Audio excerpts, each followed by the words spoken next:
when you go to a place where you're not speaking the language of the people, it's hard to communicate because nobody really understands you. Sometimes I feel like I just want to run away to where I'm being understood, to a culture that I can easily get into, I can easily adapt. Along the line, I felt isolated because I felt like I was alone, although I was here with my spouse. Today's episode, I had the opportunity to sit down with Dora. Dora is currently moving into tech from being an air hostess, so I was curious to know how she's going about it, so we sat down to talk about it, and we also had a lot to talk about. Now, if you are meeting me for the first time, hi, my name is Miss Weni, and I move around Germany interviewing Black female excellence. The reason for this is so that the next generation will see people who they could emulate, and this will also help to change the perspective of Black women in general. So now I hope you enjoyed the conversation I had with Dora. Now let's go right in.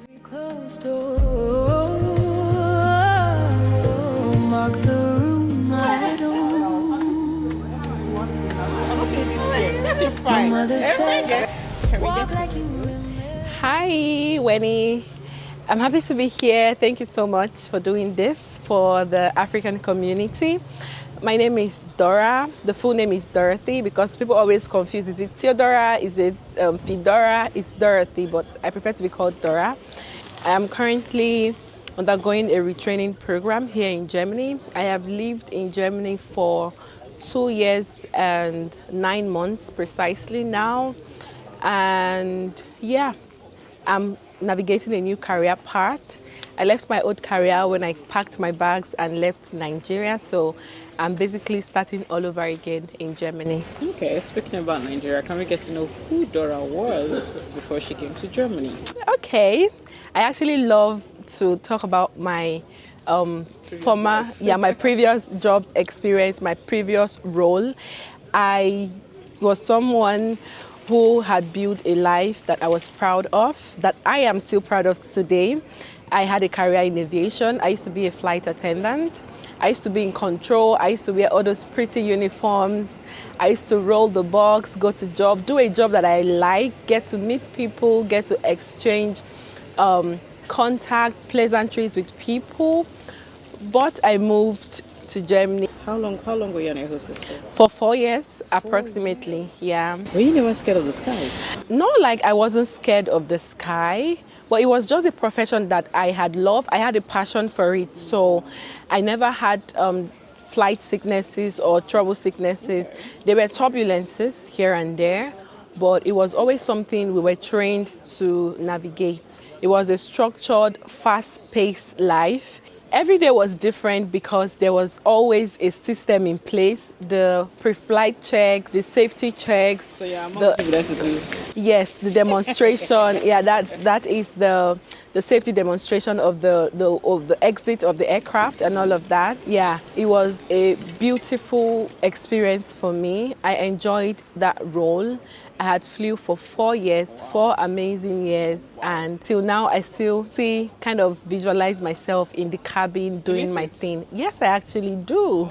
I actually do. So when I moved to Germany newly, I actually applied to some airlines. I applied to Lufthansa and I also applied to Eurowings, but unfortunately I didn't get it because of the language barrier.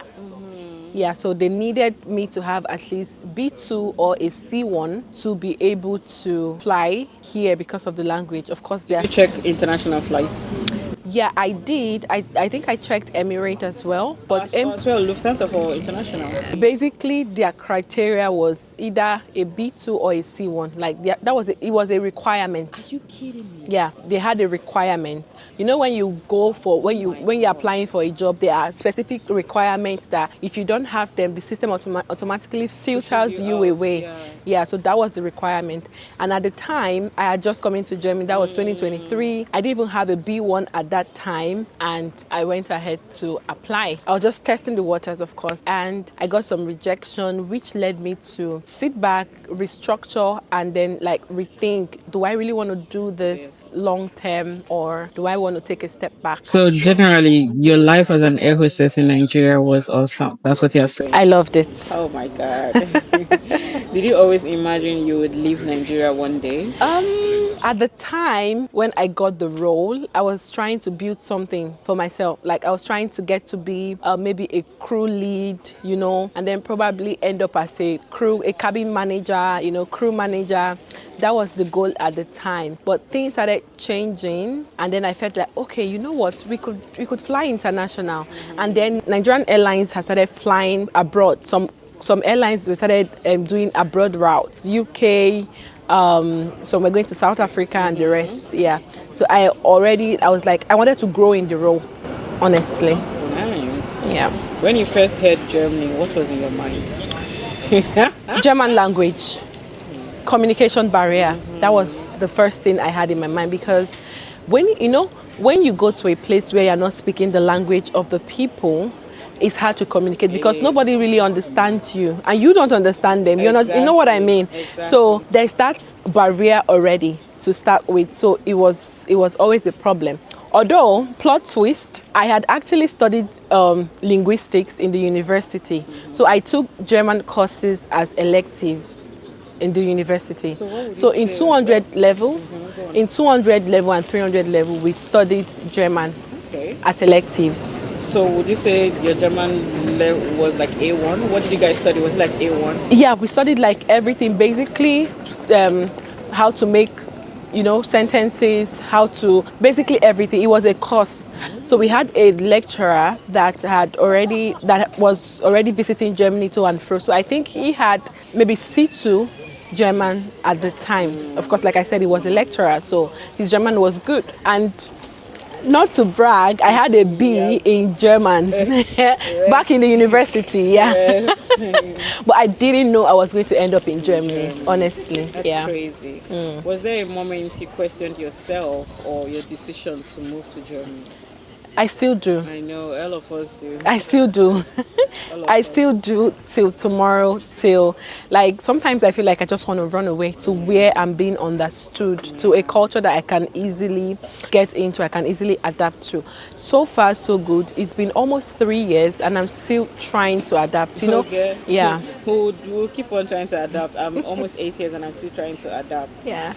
How easy was it for you to learn the language? Because you're studying linguistics, so it seems like you're someone who easily adapts to language, picks languages. So how was adapting to German for you? Was it something that was easy, or because I'm still struggling?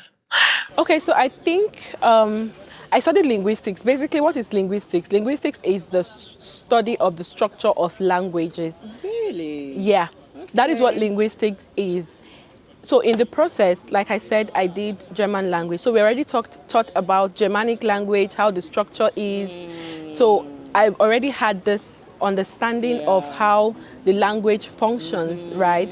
So when I came to Germany, and so I think language learning for me is a gift, because apart from German and English that I speak very well, I speak other languages as well. What other languages? I speak a little of French. I speak my mother tongue, which is Ibibio. I speak Igbo. I speak Yoruba. And I speak a little of Hausa. So I still hate Tisha. Yeah. So, speak all these languages. Yeah, so the 3 languages of communication, which are Igbo, Hausa, and Yoruba in Nigeria, I know how to speak them and I understand them. Wow. Yeah. You are gifted. I could say that. Thank God. So before we move forward, I want to ask if you have subscribed to Afrodite Space. If you have not, please do that right now. Like this video, subscribe, share to someone that maybe is in Germany or trying to figure their way. I'm really happy about what this space is doing for immigrant women like us in Germany, because a lot of people feel like they are alone, but this is like a movement. This is a movement literally for immigrants. We are going to be better, we are going to do better, and we are here for each other. So subscribe, like, follow, and share. Yay. Did you hear her? Did you hear her? So how did you come to Germany? Okay, so contrary to what people think I came through studying and all of that, but no, I came through married. I came through family reunion. And most time people mistake it to be a shortcut because the person's spouse is already here. But baby, the wait will humble you. It's just as if you're waiting for eternity. How long did you wait? I waited for 2 years. Yes, these 2 years was after I booked my first appointment. I booked my appointment in 2021. I got the interview, the dates to come and do my interview and submit my document in 2022. So after that, they started the process finally to verifying the document, getting in touch with the Auslander beholder here in Germany. And it took about 6 to 8 months for the process to be finalized. And then it went quiet. I didn't hear from them. I didn't hear nothing. Did the lawyer come to? Yes, lawyer came But to that my lawyer house. part. Yeah, lawyer came and they visited. They went to my primary school and yeah, the lawyer took the information he needed from that particular document. So when you got to Germany, how was life for you? Did you expect to be a plug and play, and then you're like, oh no? First of all, I came in during the summer season just like this. I came in August, so cold didn't hit me firsthand. So I transitioned into the cold from summer. So that wasn't like I didn't get the cold shock. But along the line, I felt isolated because I felt like I was alone, although I was here with my spouse, you know. And another thing, I felt dependent. Yes. Because I needed him for appointments. I needed him to know the mall, to move around. I needed him. You understand? And I felt very dependent. These people, they have our spouses that lived here before we joined them. They already had their life, they had their routine, they have work, you know. So they have work, they have everything. So I felt like I was inconveniencing them. Although he always reminded me that I wasn't inconveniencing him, but I felt that way because I know how it feels to need someone for literally everything. So after getting here, what was the next step? You did A1 before you left Nigeria? Yes, right? A1 was a requirement to get the visa. So I had to do A1. Okay. Yeah. So when you got here, how long did it take you to, what level do you have now? I have B2. I'm currently self-studying for C1. I'm sorry. So I know that's gonna hit a nerve. Wenny, I'm currently self-studying for C1. Okay, so from A2 to B2, how long did it take you? So when I got to Germany, my A1 certificate had already expired. Remember I told you I waited for 2 years. So my certificate had already expired. I had to start afresh from scratch. You started afresh? Yes, I started afresh from A1 till B1. Okay. And it took me approximately 6 to 8 months. So with that being said, what are you doing now? Okay, now I'm currently transitioning into a new career. So like I earlier said, I had high hopes. I wanted to fly. I wanted to go back to my former aviation career. When the rejection started coming in, and there is one particular rejection that made me feel like, you know what, girl, just look for another career path. Look for something else that you love outside aviation and do, was the passport. I have a green passport. I have a Nigerian passport. So with that, it is hard to get a role as a flight attendant here because you'll be traveling to different countries. I wanted to ask, so you finally have the B2, why didn't you go? That's what I wanted to ask. Yeah, so the passport was another limitation because they needed a passport that you can go, like you can fly everywhere without having to look for visa, without limitation. Yeah. So I decided for tech, I decided for IT, because back in Nigeria I had love for IT, but it was a love and hate situation. And when I got into Germany, I started exploring courses. I have a knack for cybersecurity, how like documents, I don't click on links. I always verify everything. I always try to be double sure. I don't know if there's anything like that. Yeah, I always try to be extra sure before clicking because of data protection and all of that. So I already had cybersecurity in mind. Yeah. So I even got in touch with a school that offered me admission to do cybersecurity. But the funding was, the price was so high, the tuition fee was so high, and I decided, they were like, okay, they said, if you're registered with agentur for arbeit, which is job center, Germany's parastatal for job and all of that. If you're registered with that, you could get the funding. They could fund the program. I'm like, whoa, you mean that? Say, yeah. Do I qualify? I checked and I was qualified. I'm like, whoa, yeah, let's do this, because I had already worked and I'd paid into the post. I'd paid into the agentur for arbeit post. So I was qualified. I said, okay, let me take my chances. I booked an appointment. I went to them. I showed them my prospect. I had an interview. They had to interview me to see, okay, what background do you have? Unfortunately, I got a no. I got a LIDAR. I think any immigrants living in Germany already is used to this word leider, because that is the English word for, that's the German word Rejection. for unfortunately. Yeah.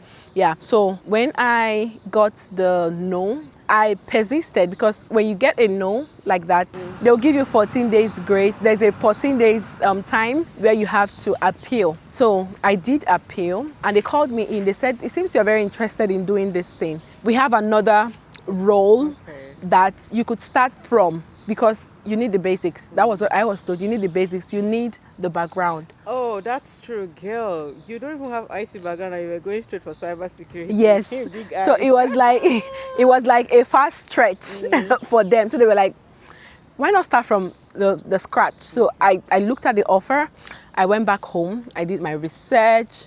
You know, I started taking courses online to be sure that I was going to be able to fit Enjoy in. it, I was yeah. able to do it, to be sure that I was going to be able to do it, because it involved a lot of, you know, IT involved a lot of logical thinking, Yeah. mathematics, and mathematics is not my strong suit. I'm very big on communication, English and all of that, but mathematics was never my strong suit, you know. So I sat down with myself, my caseworker. We started doing research.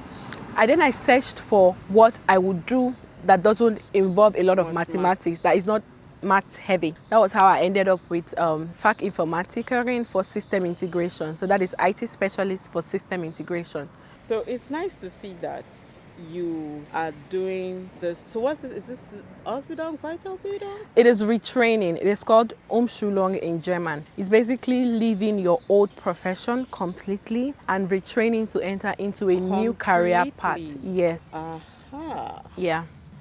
Oh, okay, that's interesting. So my question is, people that came to meet their spouses, students, whatever, this is a realistic pathway for them to take. So like moving into tech, why then are most of us just sticking to only one particular line? I think it boils. Information. I think it boils down to information, the people you have in your circle as well, and your willingness to want to go out of your way to do something that it's painstaking. I don't know if you understand what I mean. IT is tasking. It tasks your brain. It tasks your time. Logical thinking is something that you have to be really determined to pull through. I know no career path is easy, no offense to any other career profession or something, but it's something that you need to bring your head down to be able to do it. There's no shortcut to it. If someone now is curious that, oh, okay, I'm watching this thing now, I'm interested to go this route she went to, how can you walk them through, like, okay, this is how you can go about it? Okay, amazing. So it took me from June when I had my first appointment, June 2025 when I had my first appointment, till November to get my approval, the fund and everything. So it took me approximately 5 months to get the funding from start to finish. So what I first of all did was to check, do I qualify for the funding? That's your first, How did you do that? So I started working when I came to Germany. I couldn't stay idle, I couldn't stay at home. So working did two things for me. Working helped my German language speaking. It helped better because I was always having communication with German language speakers and other people, other immigrants. So it helped better my German language, and it also helped me secure the funding. So I was working, I was paying tax. So I had a register with the agentur for arbeit. So when I needed them, they couldn't say no because I had already paid into it. So when I say they couldn't say no, it's not that everybody that goes to apply for it, they don't say no to them. Paid your dues. Yeah, so they will check first of all, have you paid into our purse for us to be able to give back to you? Yes. Okay, so after checking, what's the next step? So after I checked, I booked an appointment because I already got an offer from a school that offered cybersecurity and all of that. So when I started doing some courses as well, so I was literally prepared. So when I went with my proposal to them, I said, see, I want to change career path. They said, what were you doing before? I explained to them. They were like, what is the bridge between aviation and cybersecurity? I think I was able to defend it. I said I had worked as a flight attendant, securing passengers from point A to point B, safety of lives and property and all of that. Now I want to bring that same security awareness, consciousness, and everything into cybersecurity. Yeah. So now I will no longer be working with passengers, but I'll be working with data. So I think when I presented it that way, they saw the bridge, they saw the transferable skills. And probably the interest. Yeah. So they saw the bridge and the transferable skills, and they were like, okay, let's see where we can go from there. Yeah, so that was how they told me to search for schools. I started searching for schools. Then I went into these schools as well to see how the environment was, to see how their learning format was. And yeah. So what does it look like now? You go use every day? Yeah, every day from Monday to Friday. It's a visual classroom. It's going to be for 2 years. So retraining are mostly for 2 years. So it's a visual classroom where we go in every day to the school. So there's a building, but a visual classroom inside the school. So you go in every day, you mark your attendance, like you sign in, and then you log into the online classroom, you meet your lecturers, another student, and then you start learning for the day. Okay. Yes. So at the end of the 2 years, do you have a practicum within the 2 years? Yes. So inside the 2 years, within the 2 years, I'm going to be doing 9 months of practicum. So I'm supposed to get a practicum placement. You will look for it yourself? Yes. Unfortunately, we have to look for it ourselves because I think they have a lot of students, and I don't think the school would be able to manufacture practicum places for everybody. So you have to search for yourself, especially in the location where you are or around the environment. So the practicum is going to last for 9 months. So that will give us our first IT exposure. Yeah. So in the classroom, we've been doing all theoretical theory, labs, project, and all of that presentations. But in the practicum phase, that is where you have your first hands-on experience. You work with real clients, real customers, and real IT infrastructure. Sure. So do you think anything in your past life prepared you or is helping you to do better now? I would say the determination. Okay. Yeah, I am actually a very determined person. I count myself as that, very ambitious, because I don't want to have to regret and said I would have done this. Do you understand? So when people said, 2 years is a lot, because I hear people say, but 2 years is too much. The waiting time. Yeah. No, not the waiting time. I'm talking about the career path. Okay. So people say, Umschulung, 2 years is too much. I'm like, if I don't do it now, in the next 2 years, I will still be whatever age I was supposed to be. 2 years is still going to come if Christ tarries. So why not do what I have to do so that after 2 years, I will look back and be like, I did it and I've crossed the bridge, That is the kind of mindset I have. All right. Going from being an air hostess to starting again in Germany, how did you feel about this emotionally? I was emotionally drained, I wouldn't lie, and I'm sure most immigrants like me can relate. Some days I fall into a roller coaster of emotions. I cry when I have to cry because sometimes I feel like I'm not understood. I try, I'm going to say this, in class most times, like I said, my class is a visual classroom. So in class most times you know a topic or you want to answer a question, but the word doesn't come to you in German. I feel you. And then you are there, you are looking, and sometimes you just blank out. Not like you don't know what you want to say, but you want to say that in perfect German. You understand? Oh wait, that's true. This thing is in German. Completely in German. Oh my God. Completely in German. That's another level of struggle. Yes. Oh wow. So I had to rebuild my sense of purpose, my professional identity, my belief that I belong in rooms where decisions are being made. Exactly. So in aviation, I never had to question that because you get to learn and then you keep learning on the job. Different situation, different environment, different people. You get to meet different faces. One flight was never the same with the other. Yeah, so you already had that confidence in you understand? So I had to build my professional identity. Yeah. What keeps you going during difficult moments? The determination, the fact that I want to look back and be proud of myself, be proud of how far I've come, be proud of leaving my home country and building something afresh in a new country. I came here with a suitcase dream. sticker.